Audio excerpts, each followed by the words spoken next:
नमस्कार, जय हिंद विद्यार्थी मित्रांनो। सीपी मुंबई पोलीस भरती 2024 तर आज 22 ऑगस्टला सीपी मुंबईचं ग्राउंड झालं।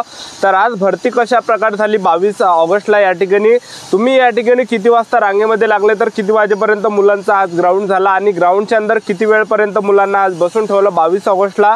त्याचबरोबर मुलांनी आज कोणकोणत्या चुका केल्या ज्या की तुम्हाला या ठिकाणी करायचे नाही आहे। त्याचबरोबर एका डिटेलला मुलांना मार्क्स किती पडत आहे, 50 पैकी किती मार्क्स पडत आहे, त्याचबरोबर 1600 मीटर रनिंगमध्ये किती मार्क्स पडत आहे, गोळा फेकमध्ये किती पडत आहे, 100 मीटरमध्ये किती मार्क्स या ठिकाणी पडत आहे। तर आज 22 ऑगस्टला ग्राउंड कशा प्रकारे झालं, सीपी मुंबईचा सुरुवातपासून शेवटपर्यंत काय काय प्रोसेस होते आणि किती वेळपर्यंत ग्राउंडच्या अंदर बसून ठेवलं जात आहे आणि तुम्हाला कोणत्या बॅच नंबरमध्ये या ठिकाणी रांगेमध्ये लागत आहे, किती वाजताच्या रिपोर्टिंग टाईमला तुम्हाला जायचं आहे, तर याबद्दल सुद्धा आपण आजच्या व्हिडिओच्या माध्यमातून बोलणार आहे। आणि डॉक्युमेंट व्हेरिफिकेशनला त्या ठिकाणी कागदपत्र कोणकोणते लागत आहे याबद्दल सुद्धा माहिती सांगणार आहे। तर आज 22 ऑगस्टला सीपी मुंबईची भरती कशा प्रकारे झाली, किती वेळपर्यंत बसून ठेवलं, काय काय प्रोसेस होती, तर संपूर्ण माहिती सांगणार आहे। तर आजचा व्हिडिओ खूप महत्त्वाचा होणार आहे, व्हिडिओ शेवटपर्यंत बघा आणि व्हिडिओला आताच लाईक करा। नमस्कार विद्यार्थी मित्रांनो, माझी नोकरी कॉर्नर यूट्यूब चॅनलवर मी गोपालन खळे तुमचं सर्वांचं सहर्ष स्वागत करतो। तर मित्रांनो, व्हिडिओचा थंबनेल बघून तुमच्या लक्षात आलं असेल की आपला व्हिडिओ कोणत्या टॉपिकवर होणार आहे। व्हिडिओ सुरू करण्याच्या आधी आपल्या यूट्यूब चॅनलला सबस्क्राईब करा, जेणेकरून प्रत्येक भरतीची अपडेट तुमच्यापर्यंत सर्वात आधी पोहोचेल आणि जास्त करून सीपी मुंबई पोलीस भरतीच्या रिलेटेड जास्त व्हिडिओ आपल्या चॅनलवर अपलोड करत असतो। या ठिकाणी सकाळी जे बॅच आहे, तर सकाळी एक 5 वाजताची बॅच आहे, सकाळी 7 वाजताची बॅच आहे, सकाळी 9ची बॅच आहे, सकाळी 11ची बॅच आहे, त्यानंतर दुपारी 2 वाजताची बॅच आहे, ठीक आहे। आणि या ठिकाणी सकाळी 3-4 वाजतापासूनच मुले रांगेमध्ये लागत आहे, ज्यांचा रिपोर्टिंग टाइम 5 वाजता आहे त्यांचा, ठीक आहे।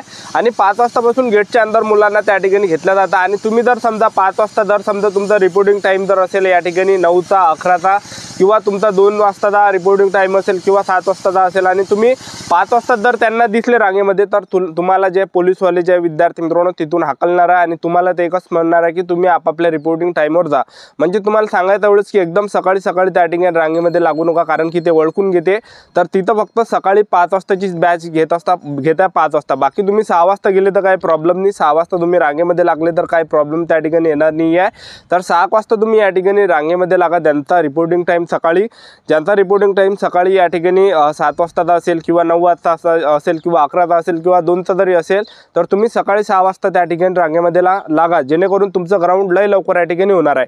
तुम्ही जर सकाळी 6 वाजता अंदर गेले तर तुमचं जे ग्राउंड आहे 12-1 वाजेपर्यंत तुमचं या ठिकाणी ग्राउंड होणार आहे, 6 वाजता जर तुम्ही या ठिकाणी गेले तर, ठीक आहे। जेवढ्या लवकर तुम्ही ग्राउंडच्या अंदर जाणार आहे तेवढ्या लवकर तुमचं या ठिकाणी ग्राउंड होणार आहे, कारण की भरपूर मुलं त्या ठिकाणी ज्या विद्यार्थी मित्रांनो ग्राउंडच्या अंदर जात आहे, ठीक आहे। जेवढ्या लवकर जासान तेवढ्या लवकर तुमचं या ठिकाणी फिजिकल होणार आहे। जे विद्यार्थी सकाळी 5 वाजता अंदर जाते त्यांचं ग्राउंड लवकर होऊन जाते, 7 वाजेपर्यंत ते ग्राउंडच्या बाहेर येऊन जाते, ठीक आहे।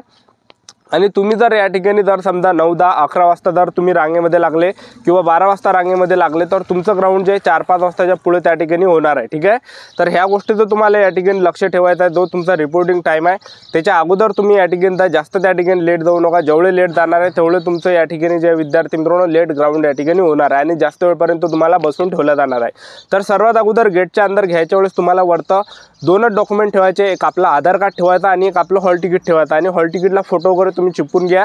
तर हे झाल्यानंतर तुम्हाला ह्या 2 डॉक्युमेंटवर ग्राउंडच्या अंदर ते एंट्री देत आहे। एंट्री दिल्यानंतर फक्त तिथं ते बसून ठेवत आहे, बाकी सर्व तुम्हाला कागदपत्र या ठिकाणी लागत नाही। मी तुम्हाला सांगतो, जे पण विद्यार्थी येणाऱ्या दिवसामध्ये भरतीला जाणार आहे सीपी मुंबईला, तर तुम्हाला आधार कार्ड सोबत नेत आहे, त्याचबरोबर हॉल तिकीट नेत आणि 2 फोटो, बस बाकी कोणतेच डॉक्युमेंट या ठिकाणी लागत नाही, एवढे डॉक्युमेंट लागते, ठीक आहे। तर सर्वात अगोदर मुलांना आज सकाळी गेटच्या अंदर एंट्री दिली, ज्यांचा सकाळचा टाईम होता त्यांचा, ठीक आहे। तर सर्वात अगोदर त्या ठिकाणी मुलांना बसून ठेवलं, जवळपास 6-7 रांगा 100-100च्या बसून ठेवल्या आणि त्या ठिकाणी काही सूचना दिल्या पोलीसवाल्यांनी की तुमच्या बॅगीमध्ये काही असेल, बाम वगैरे असेल किंवा आणखीन काही इंजेक्शन वगैरे असेल तर काढून घ्या, कारण की समोर ते बॅग चेक होणार आहे। तर हे झाल्यानंतर एक रांग त्यांनी पोलीसवाल्यांनी उठवली आणि समोर पाठवली आणि समोरसुद्धा तिथंसुद्धा बसवल्या जातं विद्यार्थ्यांना, 1 घंटा तर तिथं बसवल्याच जात आहे। 1 घंटा बसल्यानंतर आणखीन समोर आपल्याला पाठवलं जात आहे त्या ठिकाणी आणि तिथंसुद्धा 2 घंटे मुलांना उभं राहावं लागत आहे। तर एक मुलांची त्या ठिकाणी बॅग चेक केल्या जात आहे, जवळपास 15 कसे टेंट टाकलेले आहे त्या ठिकाणी पांढऱ्या कलरचे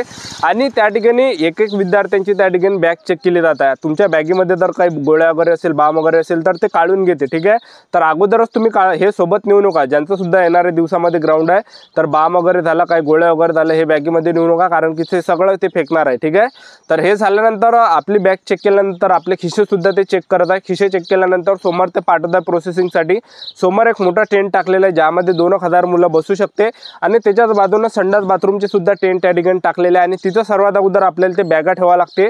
बॅगा ठेवल्यानंतर त्या ठिकाणी काय होतं की तिथं सारा टेबल नंबर आहे, जिथं आपण बॅगा ठेवल्या बॅगीची जे एक स्पेशल या ठिकाणी एक रूम आहे आणि त्याच्याच बाजूने मुलांची त्या ठिकाणी टेबल नंबर आहे। तर टेबल नंबर त्या ठिकाणी टेबल नंबर 1 2 3 4 5 6 7 8 असे लंबे टेबल नंबर आहे, ठीक आहे। तर त्याच्या खाली आपला रोल नंबर आहे, तर तिथं तुम्हाला रांगेमध्ये लागायचं आणि आपला जो रोल नंबर आहे त्याच टेबल नंबरवर तुम्हाला या ठिकाणी रांगेमध्ये लागायचं। तर ह्या तुम्ही चुका करू नका, कारण की काही मुलं काय करत आहे दुसऱ्या रांगेमध्ये टेबल नंबरमध्ये लागत आहे, जेणेकरून आपला लवकर नंबर लागला पाहिजे म्हणून आणखीन त्यांना वापस पाठवलं जात आहे। तर तुमचं जे हॉल तिकीट ज्या टेबल क्रमांकावर येते टेबल नंबर होते तर त्याच रांगेमध्ये तुम्हाला लागायचं। आणि हे जर तुम्हाला जमत नसेल की आपला रोल नंबर कसा ओळखायचा, तर तिथल्या पोलिसांना विचारा, पोलिसांना विचारा की मी या ठिकाणी कोणत्या टेबल नंबरमध्ये या ठिकाणी लागू रांगेमध्ये, तर ते तुम्हाला सांगणार आहे, ठीक आहे।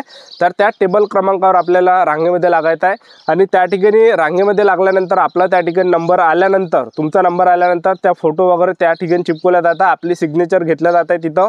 हे झाल्यानंतर आणखीन आपल्याला इथं सुद्धा 2-3 घंटे बसून ठेवलं जातं, जिथं टेबल नंबर आहे की नाही तिथं सुद्धा जवळपास 2 ते 3 घंटे मुलांना बसून राहावं लागत आहे, बसून ठेवत आहे, ठीक आहे। ते झाल्यानंतर काय होतं आणखीन समोर मुलांना पाठवलं जातं आणि तिथं सुद्धा 1 ते 2 घंटे मुलांना बसून ठेवलं जात आहे।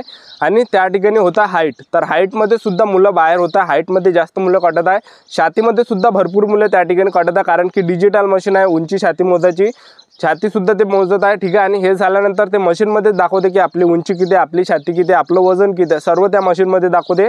तर हे झाल्यानंतर आपल्याला जे त्या ठिकाणी एक फोटो आपला काढते, ते फोटो काढल्यानंतर काय होते की आपल्याला समोर एका रांगेमध्ये पाठवते, त्या ठिकाणी जवळपास 500 विद्यार्थ्यांची रांग बसलेली राहते खाली, तर तिथं आपल्याला बसवते आणि एक एक रांग ते चेस्ट नंबरसाठी उठवत आहे, ठीक आहे। तर तिथं सगळ्या विद्यार्थी मित्रांनो चेस्ट नंबरसाठी मुलांना त्या ठिकाणी उठवल्या जात आहे। तर सर्वात अगोदर तिथं 2 घंटे थांबवलं जातं आणि 2 घंटे थांबल्यानंतर आपलं त्या ठिकाणी नंबर येत आहे, नंबर आल्यानंतर त्या ठिकाणी आपल्याला चेस्ट नंबर देत आहे, चेस्ट नंबर दिल्यानंतर 2 पायाच्या चिपा देत आहे, चिपा दिल्यानंतर आपलं त्या ठिकाणी कॅम्प्युटरवर व्हेरिफिकेशन होते, हॉल तिकीट व्हेरिफिकेशन होते आणि आधार कार्ड तुम्हाला बॅगेतच ठेवायचं आहे, फक्त हॉल तिकीटच वरती ठेवायचे आणि मागं आधार कार्डचा नंबर। तर हे झाल्यानंतर आपलं हॉल तिकीट व्हेरिफिकेशन त्या ठिकाणी होत आहे आणि थंब वगैरे सुद्धा आपलं त्या ठिकाणी घेतलं जात आहे।